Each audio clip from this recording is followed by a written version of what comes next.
2025년 12월 24일 수요일 청취자분께서 보내주신 스타링크 심층 분석 리포트.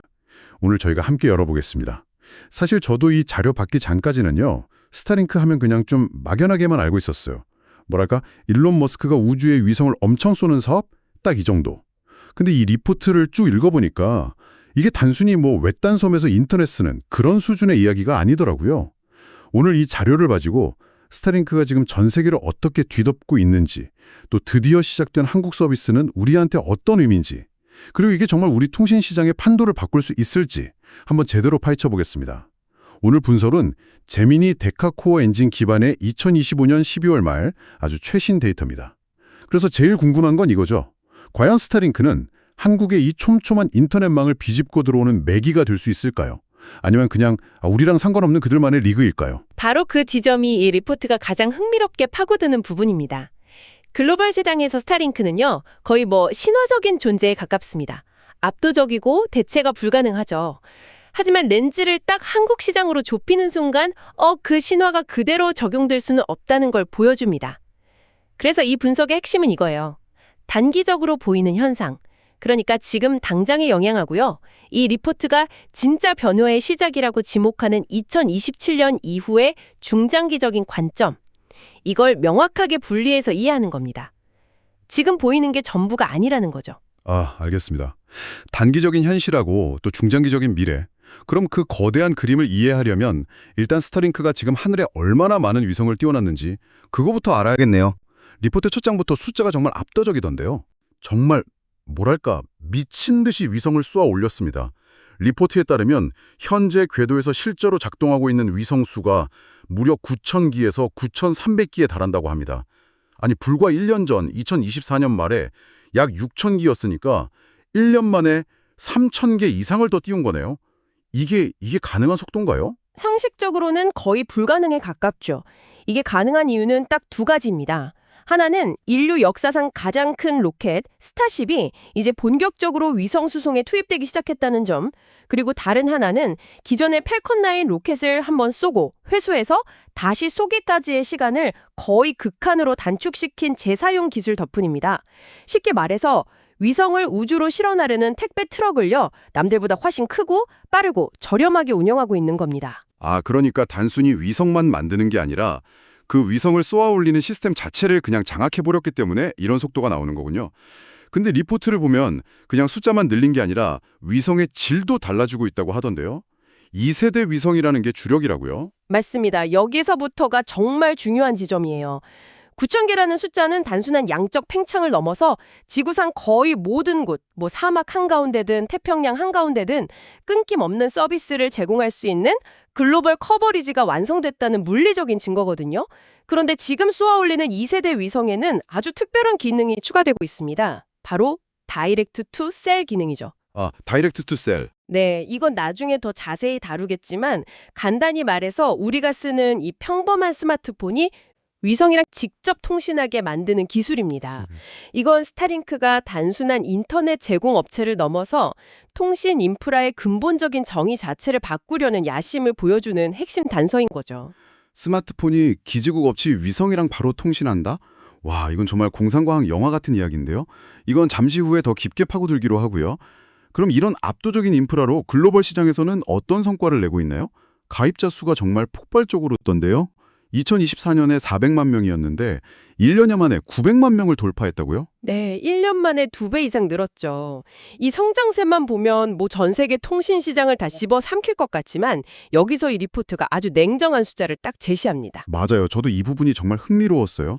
900만 명이라는 숫자가 엄청나게 커 보이면서도 또 동시에 너무나 작아 보인다는 거. 리포트는 이걸 이중적 시장 지위라고 표현하던데 이게 무슨 뜻인가요? 이렇게 보시면 쉽습니다. 전 세계 인터넷 사용자 수가 50억 명이 넘거든요. 네. 그 기준으로 보면 900만 명은 점유율이 0.1% 남짓, 사실상 존재감이 없는 수준이죠. 광케이블이 촘촘하게 깔린 서울이나 뉴욕, 런던 같은 도시에서는 스타링크가 전혀 힘을 못 쓴다는 명백한 증거입니다. 하지만 판을 바꿔서 애초에 광케이블이 없는 곳으로 가면 이야기가 완전히 달라지는 거군요. 저궤도 위성 인터넷 LEO 시장만 놓고 보면 점유율이 90%가 넘는 사실상의 독점 사업자라고요. 특히 배나 비행기, 군대 같은 B2B 시장에서는 이미 표준으로 자리 잡았다면서요. SK 브로드밴드랑 아파트 단지에서 경쟁하는 이른바 레드오션에 뛰어들지 않은 겁니다. 대신에 아무도 서비스를 제공하지 못했던 바다, 하늘, 오지 같은 블루오션을 먼저 완벽하게 장악한 거죠. 그곳에서 그냥 대체 불가능한 존재가 된 겁니다. 예를 들어서 지금 대서양을 건너는 화물선이나 태평양에 나는 비행기 안에서 우리가 와이파이를 쓸 수 있다면 그건 거의 스타링크 덕분이라고 봐도 무방합니다. 아, 그러니까 처음부터 싸움의 무대를 다르게 설정한 거네요. 도시의 인터넷 시장을 뺏으려고 하는 게 아니라 아예 새로운 시장을 그냥 창조해버린 거군요.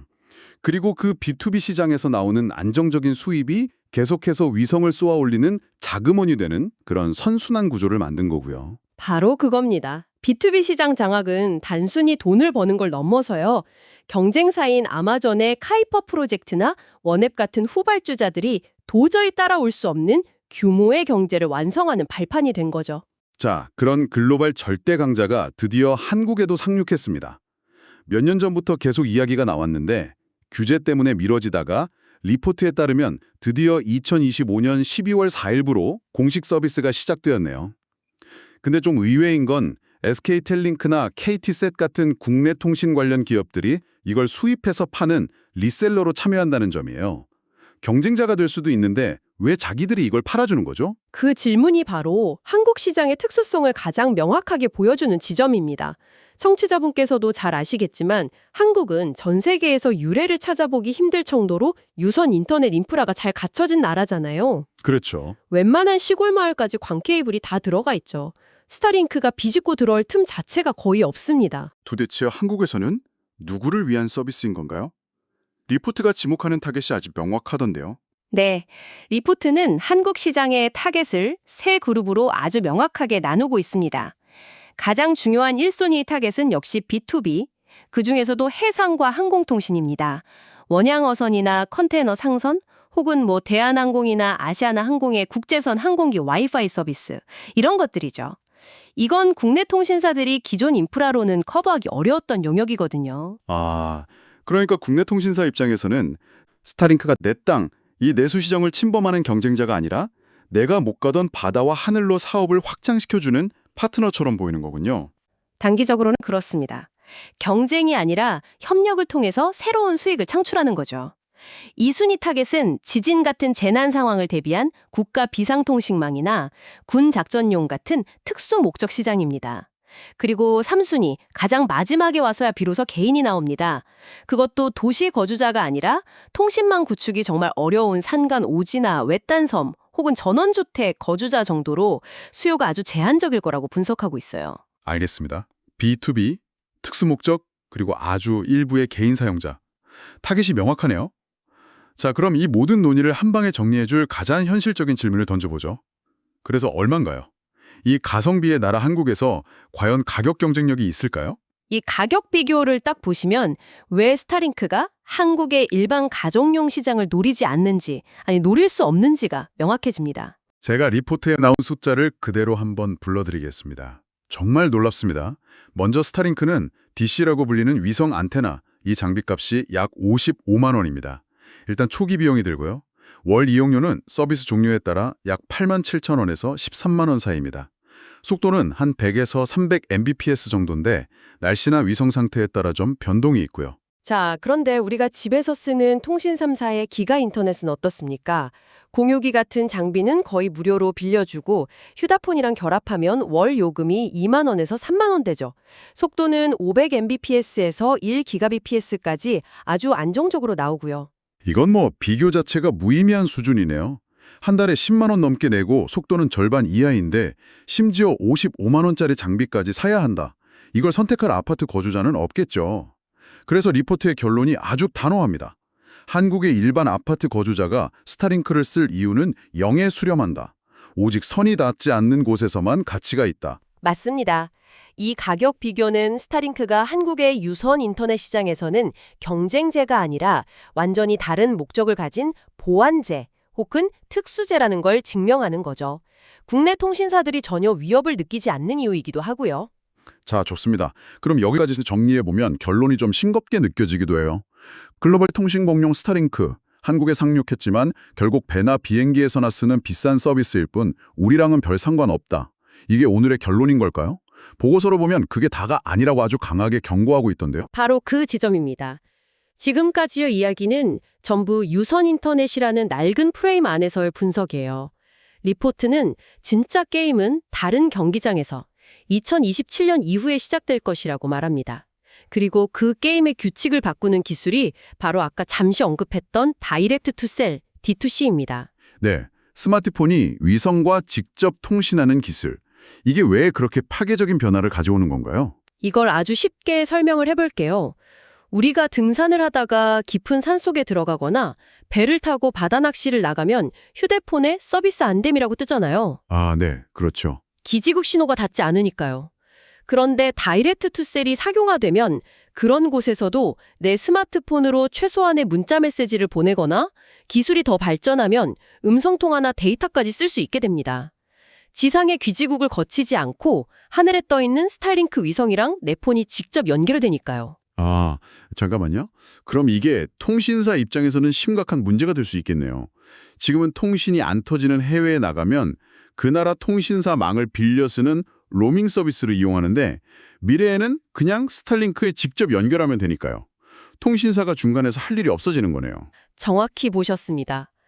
처음에는 등산, 낚시, 해외여행 같은 특수한 상황에서 통신사의 로밍 수익을 조금씩 갉아먹는 형태로 시작될 겁니다.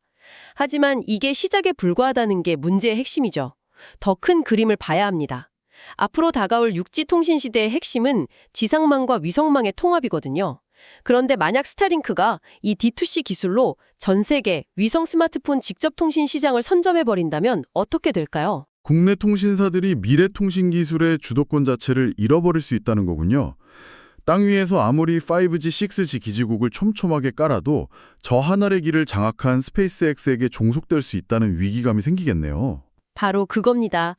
최악의 시나리오에서는 국내 통신사들이 스페이스X의 망 도매상으로 전락할 수도 있다는 위기감이죠. 이것이 바로 국내 통신사들이 보이는 이중적인 태도의 이유입니다. 한편으로는 스타링크랑 손잡고 당장의 B2B 사업 기회를 잡으면서도 다른 한편으로는 막대한 돈을 투자해서 독자적인 육지 위성통신 기술 개발에 사활을 거는 겁니다. 오늘의 협력은 내일의 전쟁을 대비하기 위한 시간을 버는 것에 가깝습니다. 와, 협력하는 적이라니 정말 흥미로운 구도네요. 결국 지금의 이 평화로운 공존은 미래의 더 큰 충돌을 앞둔 폭풍전야 같은 거군요. 생존을 위한 양면 전략이라 정말 많은 생각이 드는 분석입니다. 네, 현재 시장 구도만 보고 안심해서는 안 된다는 것이 이 리포트의 핵심적인 경고 메시지입니다. 알겠습니다. 자, 그럼 오늘 나눈 긴 이야기를 정리해 볼 시간입니다. 이 리포트의 결론이 아주 명쾌해서 제가 그대로 한번 읽어드리겠습니다. 요약하자면 2025년 말 현재 스타링크는 한국에서 일반 인터넷 시장의 경쟁자가 아니다. 선박이나 항공기, 오지 등을 위한 특수목적 프리미엄 서비스로 자리 잡았다. 그리고 미래에 대한 전망을 덧붙입니다. 하지만 진짜 변화의 시작은 우리의 스마트폰이 지상기지국 없이 우주의 위성과 직접 연결되는 다이렉트 투 셀 서비스가 대중화되는 2027년 이후가 될 것이다. 세우고 땅속에 케이블을 묻는 철저히 지상의 관점에서만 생각해 왔습니다. 그런데 만약 통신망의 중심이 땅이 아니라 하늘로 옮겨간다면 세상은 어떻게 될까요? 지금의 통신회사는 각 국가의 법과 규제 아래에 있지만 하늘의 통신망은 국경이 없습니다. 미래의 통신 시장을 지배하는 회사가 구글이나 KT가 아니라 스페이스X 같은 우주 기업이 된다면 우리가 당연하게 여겨왔던 각 국가의 통신 주권은 과연 어떻게 될까요? 아마 이 질문이 앞으로 10년 동안 우리가 마주하게 될 가장 흥미롭고도 어려운 숙제가 될 겁니다.